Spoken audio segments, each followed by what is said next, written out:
Xin tiêu. Té nhiều. Ủa sao cô xin tiêu là nó món chống đạt thế đi. Xin té á. Té nó.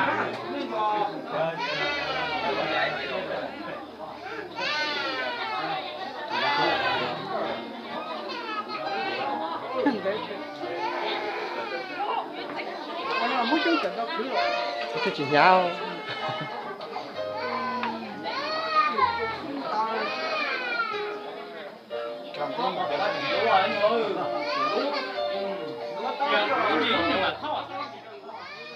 Giờ này cho nè cả cho nhiệt cho để cho lâu xí lâu mà ôi nó chẳng có đâu có đúng cái nào đó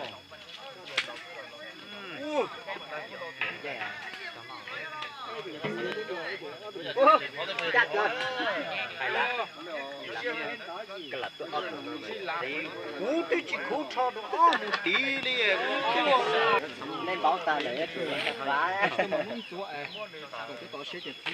vòng nha muốn bỏ cái tiền là phải hai lần tàu phải có nha thủ vào chủ lên tàu ta lên tàu đấy chỉ là mình tàu cái đáp tôi quen cái đó tàu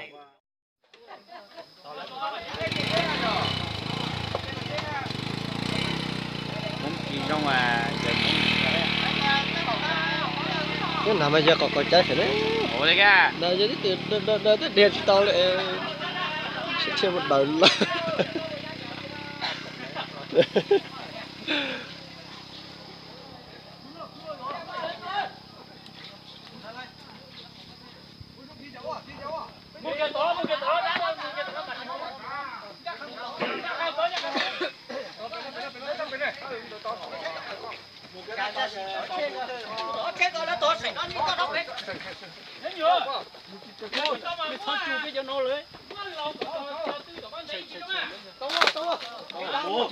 Tao lót cho cao.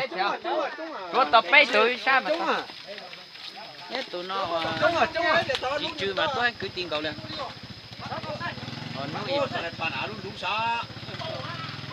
nó ít bay cứ giờ chùa mà tiền chỉ tàu nó ít bay cứ giờ chùa mà tôi tiền có sát tiền nhưng mà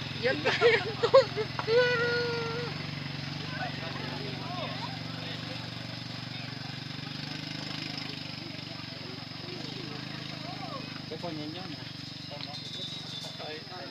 này cho tàu đây đấy đất xẻ